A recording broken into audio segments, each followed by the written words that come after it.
मैं गणेश जी को प्रणाम करता हूँ, शिव जी को प्रणाम करता हूँ, विष्णु भगवान को प्रणाम करता हूँ, ब्रह्मा जी को प्रणाम करता हूँ, सभी देवी देवताओं, यक्षों, पितरों सभी को प्रणाम करता हूँ।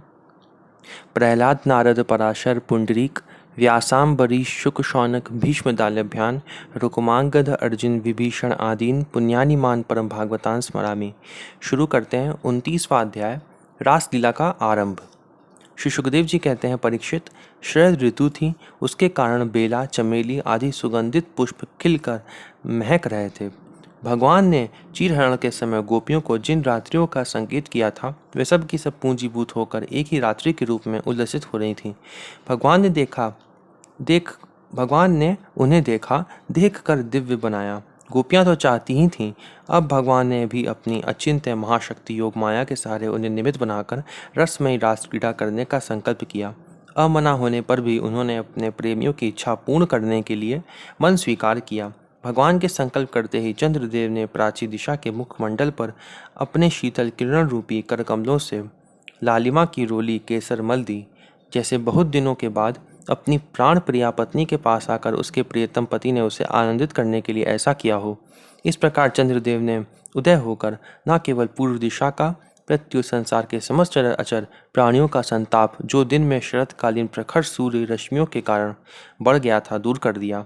उस दिन चंद्रदेव का मंडल अखंड था। पूर्णिमा की रात्रि थी, वह नूतन केसर के समान लाल लाल हो रहे थे। कुछ संकोच मिश्रित अभिलाषा से युक्त जान पड़ते थे। उनका मुखमंडल लक्ष्मी जी के समान मालूम हो रहा था। उनकी कोमल किरणों से सारा वन अनुराग के रंग में रंग गया था। वन के कोने कोने में उन्होंने अपनी चांदनी के द्वारा अमृत का समुद्र उड़ेल दिया था। भगवान श्री कृष्ण ने अपने दिव्य उज्ज्वल रस के उद्दीपन की पूरी सामग्री उन्हें और उस वन को देखकर अपनी बांसुरी पर व्रज सुंदरियों के मन को हरण करने वाली काम बीज क्लीम की अस्पष्ट एवं मधुर तान छेड़ी। भगवान का वह वंशी वादन भगवान के प्रेम को, उनके मिलन की लालसा को अत्यंत उकसाने वाला, बढ़ाने वाला था। यूं तो श्याम सुंदर ने पहले से ही गोपियों के मन को अपने वश में कर रखा था। अब तो उनके मन की सारी वस्तुएं भय, संकोच, धैर्य, मर्यादा आदि की वृत्तियां भी छीन ली। वंशी ध्वनि सुनते ही उनकी विचित्र गति हो गई। जिन्होंने एक साथ साधना की थी श्री कृष्ण को पति रूप में प्राप्त करने के लिए, वह गोपियां भी एक दूसरे को सूचना न देकर, यहाँ तक कि एक दूसरे से अपनी चेष्टा को छिपाकर जहाँ वह थे वहाँ के लिए चल पड़ी। परीक्षित, वह इतने वेग से चली थी कि उनके कानों के कुंडल झोंके खा रहे थे। वंशी ध्वनि सुनकर जो गोपियां दूध दुह रही थीं, वे अत्यंत उत्सुकतावश दूध दुहना छोड़कर चल पड़ीं। जो चूल्हे पर दूध औटा रही थीं, वह उफनता हुआ दूध छोड़कर, और जो लपसी पका रही थीं, वह पकी हुई लपसी बिना उतारे ही ज्यों की त्यों छोड़कर चल दीं। जो भोजन परस रही थीं, वह परसना छोड़कर, जो छोटे छोटे बच्चों को दूध पिला रही थी, वह दूध पिलाना छोड़कर, जो पतियों की सेवा शुश्रूषा कर रही थी, वह सेवा शुश्रूषा छोड़कर, और जो स्वयं भोजन कर रही थी, वह भोजन करना छोड़कर अपने कृष्ण प्यारे के पास चल पड़ी। कोई कोई गोपी अपने शरीर में अंगराग, चंदन और उपटन लगा रही थीं, और कुछ आंखों में अंजन लगा रही थी। वह उन्हें छोड़कर तथा छोटे उल्टे पलटे वस्त्र धारण कर श्री कृष्ण के पास पहुँचने के लिए चल पड़ी। पिता और पतियों ने, भाई और जाति बंधुओं ने उन्हें रोका, उनकी मंगलमयी प्रेम यात्रा में विघ्न डाला, परंतु वह इतनी मोहित हो गई थीं कि रोकने पर भी ना रुक सकी। रुकती कैसे? विश्व विमोहन श्री कृष्ण ने उनके प्राण, मन और आत्मा सब कुछ अपहरण जो कर लिया था। परीक्षित, उस समय कुछ गोपियां घरों के भीतर थीं, उन्हें बाहर निकालने का मार्ग ही ना मिला। तब उन्होंने अपने नेत्र मूंद लिए और बड़ी तन्मयता से श्री कृष्ण के सौंदर्य, माधुर्य और लीलाओं का ध्यान करने लगी। परीक्षित, अपने परम प्रियतम श्री कृष्ण के असह्य विरह की तीव्र वेदना से उनके हृदय में इतनी व्यथा, इतनी जलन हुई कि उनमें जो कुछ अशुभ संस्कारों का लेश मात्र अवशेष था, वह भस्म हो गया। इसके बाद तुरंत ही ध्यान लग गया। ध्यान में उनके सामने भगवान श्री कृष्ण प्रकट हुए। उन्होंने मन ही मन बड़े प्रेम से, बड़े आवेग से उनका आलिंगन किया। उस समय उन्हें इतना सुख, इतनी शांति मिली कि उनके सब के सब पुण्य के संस्कार एक ही साथ क्षीण हो गए। यहाँ इस श्लोक को मैं फिर से पढ़ता हूँ, ये बहुत ही जरूरी है इसको समझना। इसमें ये भी लिखा है, देखिए, कि अशुभ संस्कार लेश मात्र जो था वो भस्म हो गया, और फिर नीचे लिखा है पुण्य के संस्कार जो थे वो क्षीण हो गए। जब भगवान भगत प्राप्ति होती है तो पुण्य और पाप दोनों ही भस्म हो जाते हैं, दोनों ही भस्म हो जाते हैं। जैसे हमारे संचित में अनंत पुण्य और अनंत पाप हैं, जो हम अनंत जन्म हमारे हुए हैं उसमें हमारे अनंत पुण्य हैं और अनंत पाप हैं। और 3 तरह के जैसे कर्म होते हैं, संचित, प्रारब्ध और क्रियमाण। प्रारब्ध जो है वो भगवान इस जन्म के लिए तय करते हैं कि इस जन्म में हम लोगों को इतना पुण्य और इतना पाप झेलना पड़ेगा, वो उस प्रारब्ध को सभी भक्त लोग झेलते हैं। और संचित जो है वो भगवान के, जैसे इसके खत्म हुए हैं ऊपी के, भगवान के दर्शन से भस्म हो जाते हैं। संचित जो होते हैं, ये अशुभ संस्कार जो लिखा है, पुण्य और पाप दोनों वो भगवान के दर्शन से हो जाते हैं। और क्रियमाण जो है वो निष्काम कर्मयोग से पूरा कर देते हैं। निष्काम कर्मयोग जो है आप उसको भक्ति योगी समझ लीजिए, उसमें भगवान के लिए सारे कर्म करते हैं, तभी वो भगवान के लिए होते हैं और उसका कोई भी पुण्य और पाप नहीं निकलता। ये वाला मैं फिर से पढ़ता हूँ। लिखा है, परीक्षित, अपने परम प्रियतम श्री कृष्ण के असह विरह की तीव्र वेदना से, ये लिखा है विरह की तीव्र वेदना, इससे ये भी बात ध्यान में रखनी चाहिए, प्रेम जो है वो विरह में ज़्यादा स्ट्रांग होता है, ज़्यादा उसमें शक्ति विरह में होती है प्रेम की। इसीलिए जो गोपी भगवान के पास नहीं पहुंच पाई, जो बाकी गोपियां थी वो उस समय नहीं तरी, लेकिन जो गोपी भगवान से नहीं मिल पाई वो विरह की तीव्र वेदना से उसी समय उसकी भगवत प्राप्ति हो गई। उनके हृदय में इतनी वेदना, इतनी जलन हुई कि उनमें जो कुछ अशुभ संस्कारों का लेश मात्र अवशेष था वह भस्म हो गया। इसके बाद तुरंत ही ध्यान लग गया। ध्यान में उनके सामने भगवान श्री कृष्ण प्रकट हुए। उन्होंने मन ही मन बड़े प्रेम से, बड़े आवेग से उनका आलिंगन किया। उस समय उन्हें इतना सुख हुआ, इतनी शांति मिली कि उनके सब के सब पुण्य के संस्कार एक साथ ही क्षीण हो गए। परीक्षित, यद्यपि उनका उस समय श्री कृष्ण के प्रति जार भाव भी था, तथापि कहीं सत्य वस्तु भी भाव की अपेक्षा रखती है। उन्होंने जिनका आलिंगन किया, चाहे किसी भी भाव से किया हो, वह स्वयं परमात्मा ही तो थे। इसलिए उन्होंने पाप और पुण्य रूप कर्म के परिणाम से बने हुए गुणमय शरीर का परित्याग कर दिया। भगवान की लीला में सम्मिलित होने के योग्य दिव्य अप्राकृत शरीर प्राप्त कर लिया, जिसको सारूप्य मोक्ष भी कहते हैं। इस शरीर से भोगे जाने वाले कर्म बंधन तो ध्यान के समय ही छिन्न भिन्न हो चुके थे। राजा परीक्षित ने पूछा, भगवान, गोपियां तो भगवान श्री कृष्ण को केवल अपना परम प्रियतम ही मानती थीं, उनमें ब्रह्म भाव नहीं था। इस प्रकार उनकी दृष्टि प्राकृत गुणों से ही आसक्त दिखती है। ऐसी स्थिति में उनके लिए गुणों के प्रवाह रूप इस संसार की निवृत्ति कैसे संभव हुई? श्री सुखदेव जी ने कहा, परीक्षित, मैं तुमसे पहले ही कह चुका हूँ कि चेदीराज शिशुपाल भगवान के प्रति द्वेष भाव रखने पर भी अपने प्राकृत शरीर को छोड़कर अप्राकृत शरीर से उनका पार्षद हो गया। ऐसी स्थिति में जो समस्त प्रकृति और उसके गुणों से अतीत भगवान श्री कृष्ण की प्यारी हैं और उनसे अनन्य प्रेम करती हैं, वह गोपियां उन्हें प्राप्त हो जाएं, उसमें कौन सी आश्चर्य की बात है?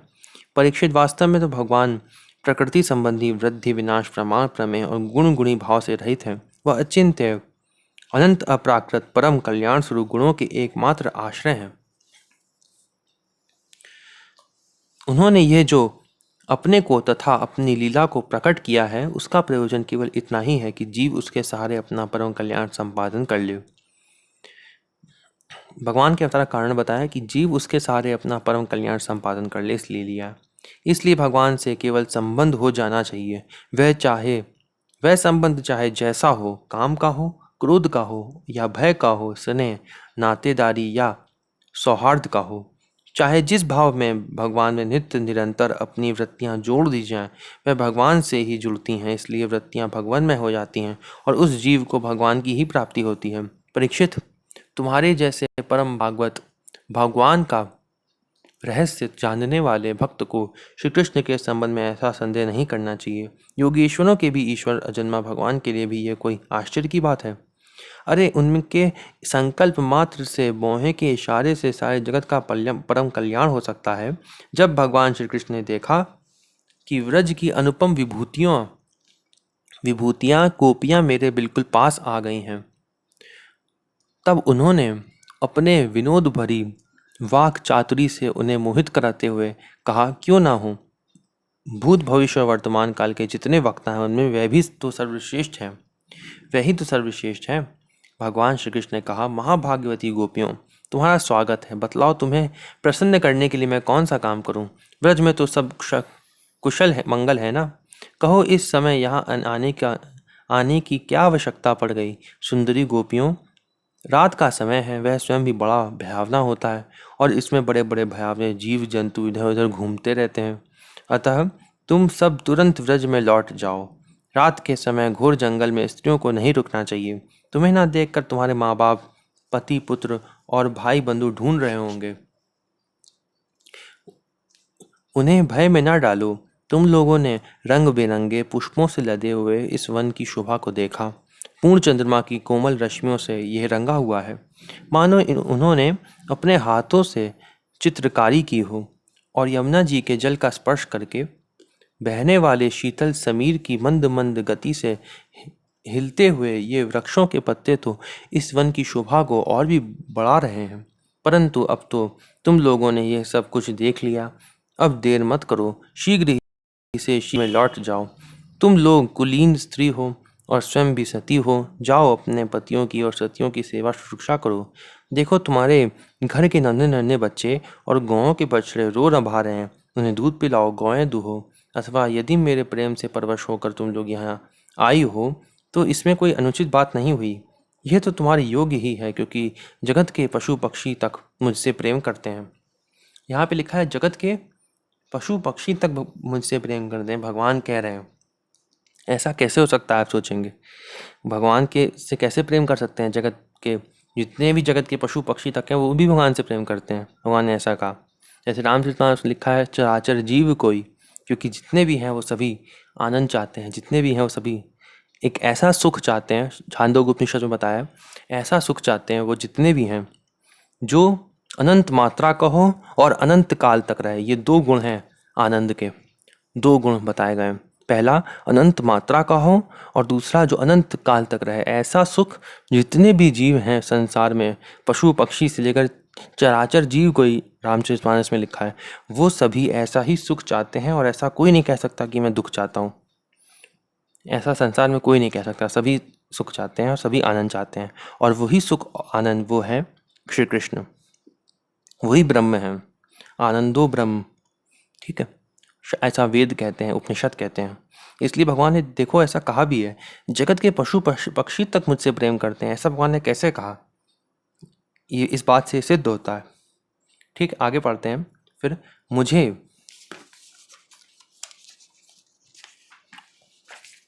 मुझे देखकर प्रसन्न होते हैं जितने भी हैं पशु पक्षी जीव। कल्याणी गोपियों, स्त्रियों का परम धर्म यही है कि वे पति और उसके भाई बंधुओं की निष्कपट भाव से सेवा करे और संतान का पालन पोषण करे। जिन स्त्रियों को उत्तम लोक प्राप्त करने की अभिलाषा हो, वे पातकी को छोड़कर और किसी भी प्रकार के पति का परित्याग ना करे। यहाँ शायद पति होना चाहिए, तो वह पति को छोड़कर और किसी भी प्रकार के पति का परित्याग ना करे, भले ही वह बुरे स्वभाव वाला, भाग्यहीन, वृद्ध, मूर्ख, रोगी या निर्धन ही क्यों ना हो। कुलीन स्त्रियों के लिए जार पुरुष की सेवा सब तरह से निंदनीय है। इससे उनका परलोक बिगड़ता है, स्वर्ग नहीं मिलता, इस लोक में अपयश होता है। ये कुकर्म स्वयं तो अत्यंत तुच्छ क्षणिक है ही, इसमें प्रत्यक्ष वर्तमान में भी कष्ट ही कष्ट है। मोक्ष आदि की तो बात ही कौन करे, यह साक्षात परम भय नरक आदि का हेतु है। गोपियों, मेरी लीला और गुणों के श्रवण से, रूप के दर्शन से, उन सब के कीर्तन और ध्यान से मेरे प्रति जैसे अनन्य प्रेम की प्राप्ति होती है, वैसे प्रेम की प्राप्ति पास रहने से नहीं होती। इसलिए तुम लोग अभी अपने अपने घर लौट जाओ। भगवान ने कहा, जैसी भगवान की भक्ति जो होती है, लीला और गुणों के श्रवण से जैसी होती है, रूप के दर्शन से होती है, उन सबके कीर्तन और ध्यान से मेरे प्रति जैसे अनन्य प्रेम की प्राप्ति होती है, वैसे प्रेम की प्राप्ति पास रहने से नहीं होती। इसलिए तुम लोग अभी अपने अपने घर लौट जाओ। श्री सुखदेव जी कहते हैं, परीक्षित, भगवान श्री कृष्ण की अप्रिय बात सुनकर, जैसे भगवान ने ऐसा कह दिया कि तुम लौट जाओ, वो सब कुछ छोड़ छाड़ के आई, भगवान ने कह दिया लौट जाओ, ऐसा क्यों? जैसे विभीषण जी जब राम जी के पास आए तो तब वो सब कुछ छोड़ के आए थे, ठीक है। तो राम जी ने क्या कहा उनसे? लंकेश, लंका का राजा घोषित कर दिया उसी समय उन्होंने। जो भगवान के पास सब कुछ छोड़ के आता है ना, भगवान उसको सब कुछ दे देते हैं वापस। परीक्षित, भगवान श्री कृष्ण का यह अप्रिय भाषण सुनकर गोपियां उदास और खिन्न हो गई। जैसे अभी जो हम लोगों ने पहले अध्याय पढ़ा था यज्ञ पत्नियों वाला, उसमें भी भगवान ने कहा उनसे लौट जाओ जब वो आई थी, वैसे ही गोपियों से भी कहा है। आगे पढ़ते हैं। ये अप्रिय भाषण सुनकर गोपियां उदास खिन्न हो गई, उनकी आशा टूट गई, वे चिंता के अथाह एवं अपार समुद्र में डूबने उतारने लगी। उनके बिंबा फल पके हुए कुंदरू के समान लाल लाल अधर शोक के कारण चलने वाली लंबी और गर्म सांस से सूख गए। उन्होंने अपने मुंह नीचे की ओर लटका लिए और वह पैर के नखों से धरती को रिदने लगी। पैर के नाखूनों से वो धरती को रिदने लगी। नेत्रों से दुख के कारण आंसू बह बहकर काजल के साथ वक्षस्थल पर पहुंचने और वहां लगी हुई केसर को धोने लगे। उनका हृदय दुख से इतना भर गया कि वह कुछ बोल न सकी, चुपचाप खड़ी रह गई। गोपियों ने अपने प्यारे श्याम से सारी कामनाएं, सारे भोग छोड़ दिए थे। श्री कृष्ण उनका अनन्य अनुराग परम प्रेम था। जब उन्होंने अपने प्रियतम श्री कृष्ण की यह निष्ठुरता से भरी बात सुनी, जो बड़ी ही अप्रिय सी मालूम हो रही थी, तब उन्हें बड़ा दुख हुआ। जैसे आपके पास कोई आए सब कुछ छोड़ के अब, और वो आपसे कह दे कि नहीं नहीं वापस चले जाओ, तो कैसा लगेगा? ऐसे ही गोपियों को लग रहा था। जैसे यो जो ध्रुव जी थे वो भी भगवान के पास गए थे 6 महीने के लिए तप करने के लिए, और फिर भगवान ने उनको राजा बना दिया था बहुत सालों के लिए। ऐसा ही होता है। जो बड़ी ही अप्रिय सी मालूम हो रही थी, तब उन्हें बड़ा दुख हुआ। आंखें रोते रोते लाल हो गईं, आंसुओं के मारे रुंध गई। उन्होंने धीरज धारण करके अपनी आंखों के आंसू पोंछे और फिर प्रणय कोप के कारण वे गदगद वाणी से कहने लगी। गोपियों ने कहा, प्यारे श्री कृष्ण, तुम घट घट व्यापी हो, मतलब सर्वव्यापी, हमारे हृदय की बात जानते हो। तुम्हें इस प्रकार निष्ठुरता भरे वचन नहीं कहने चाहिए। हम सब कुछ छोड़कर केवल तुम्हारे चरणों में ही प्रेम करती हैं। इसमें संदेह नहीं कि तुम स्वतंत्र हो और हठीले हो, तुम पर हमारा कोई वश नहीं है। फिर भी तुम अपनी ओर से जैसे आदि पुरुष भगवान नारायण कृपा करके अपने मुमुक्षु भक्तों से प्रेम करते हैं, वैसे ही हमें स्वीकार कर लो, हमारा त्याग मत करो। इस श्लोक में गोपियों ने क्या कहा, एक बार फिर से जैसे हम पढ़ते हैं इसको। लिखा है, पहले गोपियों ने कहा, भगवान से प्रार्थना करी और कहा कि आप सर्वव्यापक हो। पहले तो कहा भगवान ने, सब कुछ जानते हो तुम, ठीक है, हम तुमसे ही प्रेम करती हैं और जैसे नारायण कृपा करते हैं भक्तों पर, वैसे कृपा करो। बहुत ही अच्छे शब्द थे। फिर से मैं इसको पूरा पढ़ता हूँ। प्यारे श्री कृष्ण, तुम घट घट व्यापी हो, हमारे हृदय की बात जानते हो। तुम्हें इस प्रकार निष्ठुरता भरे वचन नहीं कहने चाहिए। हम सब कुछ छोड़कर केवल तुम्हारे चरणों में ही प्रेम करती हैं। आपको ये दिखना चाहिए उस समय जब मैं पढ़ रहा हूँ, दिखना चाहिए गोपियाँ भगवान से प्रार्थना कर रही हैं। इसमें संदेह नहीं कि तुम स्वतंत्र और हठीले हो, तुम पर हमारा कोई वश नहीं है। फिर भी तुम अपनी ओर से जैसे आदि पुरुष भगवान नारायण कृपा करके अपने मुमुक्षु भक्तों से प्रेम करते हैं, वैसे ही हमें स्वीकार करो, हमारा त्याग मत करो। भगवान कह रही हैं, कृपा करो भगवान से, क्योंकि हम चाहे जितने प्रयत्न कर लें, भगवत प्राप्ति भगवान की कृपा से ही होती है। हमें ये बात याद रखनी चाहिए। गोपियों ने भी कहा है, कृपा करो। प्यारे श्याम सुंदर, तुम सब धर्मों का रहस्य जानते हो। तुम्हारा यह कहना कि अपने पति, पुत्र और भाई बंधुओं की सेवा करना ईश्वर का स्वधर्म अक्षर ठीक है, परंतु इस उपदेश के अनुसार हमें तुम्हारी ही सेवा करनी चाहिए।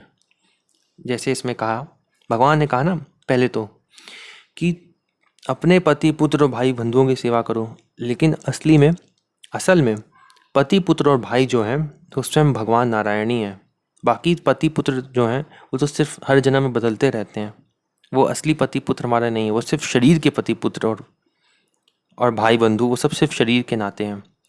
भगवान से हमारा नाता है, मुख्य नाता जो है वो हमारा भगवान से है। शास्त्रों में भी जब राम जी वन जाने वाले थे, तब उस समय लक्ष्मण जी ने राम जी से कहा था, उसमें चौपाई है। जैसे मैं रामचरितमानस दिखाता हूँ, ये रामचरितमानस है। इसमें अयोध्या कांड में आ जाइए, और जो दोहा 70 है उसकी एक चौपाई है यहाँ पे। लक्ष्मण जी कहते हैं राम जी से, ये लिखी हुई है, मैं शिशु प्रभु स्नेहम प्रतिपाला, मंदरु मेरु की लेहि मराला। गुरु पितु मातु न जानहु काहू, कहूँ स्वभाव नाथ पति आहू। मैं तो प्रभु आपके स्नेह में पला हुआ छोटा बच्चा हूँ। कहीं हंस भी मंत्रांचल या सुमेरु पर्वत को उठा सकते हैं? हे नाथ, स्वभाव से ही कहता हूँ, आप विश्वास करें, मैं आपको छोड़कर गुरु पिता माता किसी को नहीं जानता। लक्ष्मण जी ने साफ कह दिया। और जब लक्ष्मण जी जाने से पहले परमिशन लेने जाते हैं सुमित्रा जी की, तो वो देखिए क्या कहती हैं। ये देखिए सुमित्रा जी ने लक्ष्मण जी से क्या कहा। पूजनीय प्रिय परम जहाते, सब माने ही राम के नाते। अस जिय जानी संग बन जाहू, लेहु तात जग जीवन लाहू। जगत में जहाँ तक पूजनीय और परम प्रिय लोग हैं, वह सब राम जी के नाते से ही मानने योग्य हैं। हृदय में ऐसा जानकर हे तात उनके साथ बन जाओ और जगत में जीने का लाभ उठाओ। और इसी में आगे लिखा हुआ है, तुम कहूँ बन सब भांति सुपासु, संग पितु मातु। ये लिखा है संग पितु मातु राम सिय जासु। जेहि न राम बन लहि कलेसु, सुत सोई करेहु इहि उपदेसु। तुमको वन में सब प्रकार से आराम है, जिसके साथ श्री राम जी सीता रूप माता पिता हैं। हे पुत्र, तुम वही करना जिससे श्री रामचंद्र जी वन में क्लेश ना पावे। मेरा यही उपदेश है। उन्होंने लक्ष्मण जी को कहा राम जी माता पिता हैं, तो जितने भी नाते हैं वो सब भगवान से ही होते हैं, केवल भगवान से। बाकी सब नाते हैं झूठे होते हैं। यही चीज़ यहाँ पे भी है। यहाँ लिखा है, परंतु इस उपदेश के अनुसार हमें तुम्हारी ही सेवा करनी चाहिए, क्योंकि तुम ही सब अपने उपदेशों के पद चरम लक्ष्य हो, साक्षात भगवान हो। तुम ही समस्त शरीरधारियों के सुहृद हो, आत्मा हो और परम प्रियतम हो।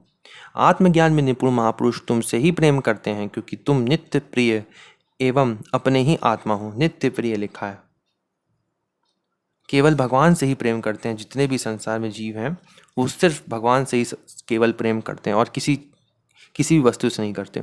अनित्य एवं दुखद पति पुत्र आदि से क्या प्रयोजन है? जो स्वयं ही दुखी हैं उनसे क्या प्रयोजन है? अनित्य, अनित्य मतलब सदा नहीं रहेंगे वो, भगवान सदा साथ रहते हैं। और दुखद पति पुत्र आदि से क्या प्रयोजन है? परमेश्वर, इसलिए हम पर प्रसन्न हो, कृपा करो। कमल नयन, चिरकाल से तुम्हारे प्रति पाली पोसी आशा अभिलाषा की लहलहाती लता का छेदन मत करो। मनमोहन, अब तक हमारा चित्त घर के काम धंधों में लगता था, इसी से हमारे हाथ भी उनमें रमे हुए थे, परंतु तुमने हमारे देखते देखते हमारा वह चित्त लूट लिया। इसमें तुम्हें कोई कठिनाई भी नहीं उठानी पड़ी, तुम तो सुख स्वरूप हो ना। परंतु अब तो हमारी गतिमति निराली ही हो गई है। हमारे ये पैर तुम्हारे चरण कमलों को छोड़कर एक पग भी हटने के लिए तैयार नहीं हट रहे हैं। फिर हम व्रज में कैसे जाएं? और यदि क्या प्राण वल्लभ हमारे प्यारे सखा, तुम्हारी मंद मंद मधुर मुस्कान, प्रेम भरी चितवन और मनोहर संगीत ने हमारे हृदय में तुम्हारे प्रेम और मिलन की आग धधका दी है। उसे तुम अपने अधरों की रसधारा से बुझा दो। नहीं तो प्रियतम, हम सच कहती हैं, तुम्हारी विरह व्यथा की आग से हम अपने अपने शरीर जला देंगी और ध्यान के द्वारा तुम्हारे चरण कमलों को प्राप्त करेंगी। प्यारे कमल नयन, तुम वनवासियों के प्यारे हो और वह भी तुमसे बहुत प्रेम करते हैं। इससे प्रायः तुम उन्हीं के पास रहते हो। यहाँ तक कि तुम्हारे जिन चरण कमलों की सेवा का अवसर स्वयं लक्ष्मी जी को भी कभी कभी ही मिलता है, उन्हीं चरणों का स्पर्श हमें प्राप्त हुआ। जिस दिन यह सौभाग्य हमें मिला और तुमने हमें स्वीकार करके आनंदित किया, उसी दिन से हम और किसी के सामने एक क्षण के लिए भी ठहरने में असमर्थ हो गई हैं।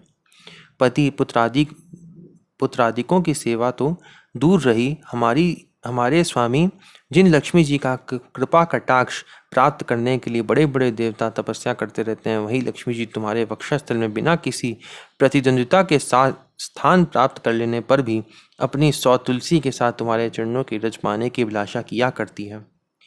अब तक के सभी भक्तों ने उस चरण रज का सेवन किया है। उन्हीं के समान हम भी तुम्हारी उसी चरण रज की शरण में आई हैं।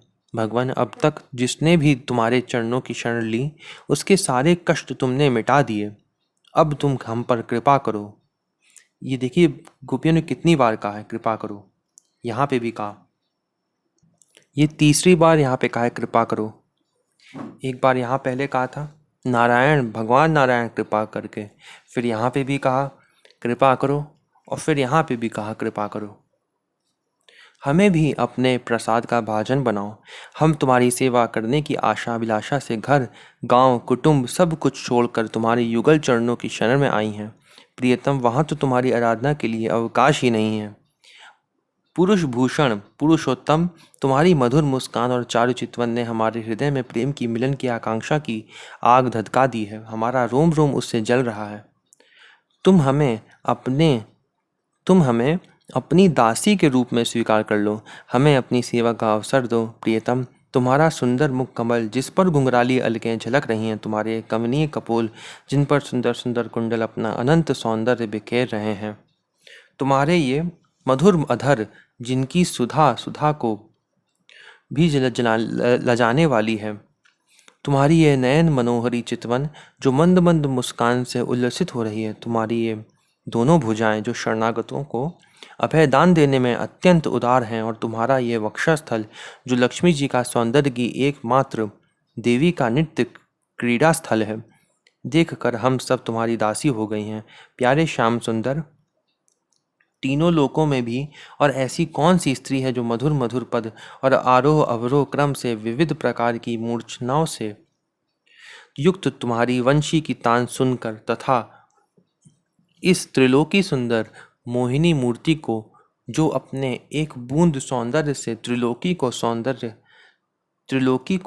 सौंदर्य का दान करती है, एवं जिसे देखकर गौ, पक्षी, वृक्ष और हरिण भी रोमांचित पुलकित हो जाते हैं, अपने नेत्रों से निहार कर आर्य मर्यादा से विचलित ना हो जाए, कुल कान और लोक लज्जा को त्याग कर तुमसे अनुरक्त ना हो जाए। हमसे ये बात छिपी नहीं है कि जैसे भगवान नारायण देवताओं की रक्षा करते हैं, वैसे ही तुम ब्रजमंडल का भय और दुख मिटाने के लिए ही प्रकट हुए हो। और यह भी स्पष्ट ही है कि दीन दुखियों पर तुम्हारा बड़ा प्रेम, बड़ी कृपा है। प्रियतम, हम भी बड़ी दुखिनी हैं। तुम्हारे मिलन की आकांक्षाओं की आग से हमारा वक्षस्थल जल रहा है। तुम अपनी इन दासियों के वक्षस्थल पर और सिर पर अपने कोमल कर कमल रख कर इन्हें अपना लो, हमें जीवन दान दो। श्री सुखदेव जी कहते हैं, परीक्षित, भगवान श्री कृष्ण सनकादि योगियों और शिव आदि योगेश्वर के भी ईश्वर हैं। जब नृत्यता से भरी वाणी सुनी तब उनका हृदय दया से भर गया। भगवान का हृदय, कृपा शक्ति भगवान की आ गई। और यद्यपि वे आत्माराम हैं, अपने आप में ही रमण करते रहते हैं, उन्हें अपने अतिरिक्त और किसी भी बाह्य वस्तु की अपेक्षा नहीं है, फिर भी उन्होंने हंसकर उनके साथ क्रीड़ा प्रारंभ की। भगवान श्री कृष्ण ने अपनी भावभंगी और चेष्टाएं गोपियों के अनुकूल कर दी, फिर भी वह अपने स्वरूप में ज्यों के त्यों एक स्थित थे, अच्युत थे। जब वे खुलकर हंसते तब उनसे उनके उज्ज्वल उज्ज्वल दांत कुंदल कली के समान जान पड़ते थे। उनकी प्रेम भरी चितवन से और उनके दर्शन के आनंद से गोपियों का मुख कमल प्रफुल्लित हो गया। वह उन्हें चारों ओर से घेर कर खड़ी हो गई। उस समय कृष्ण की ऐसी शोभा हुई मानो अपनी पत्नी तारिकाओं से घिरे हुए चंद्रमा ही हों।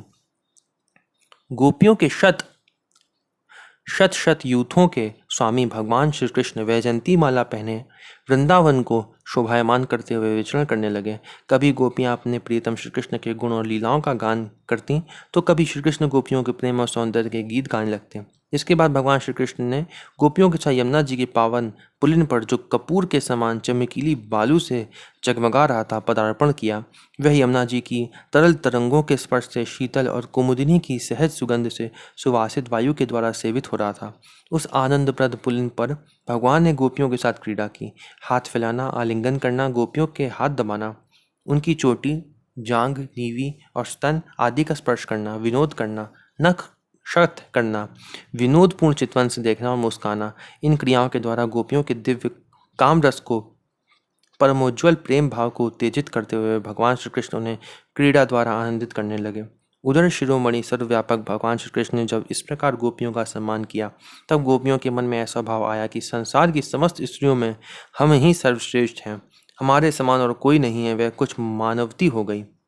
जब उन्होंने देखा कि इन्हें तो अपने सुहाग का कुछ गर्व हो आया है और अब मान भी करने लगी हैं, तब वे उनका गर्व शांत करने के लिए तथा उनका मान दूर कर प्रसन्न करने के लिए वही उनके बीच में अंतर्धान हो गए। अगला अध्याय हम लोग पढ़ेंगे 30वां अध्याय अगली वीडियो में, श्री कृष्ण के विरह में गोपियों की दशा। ओम नमो भगवते वासुदेवाय।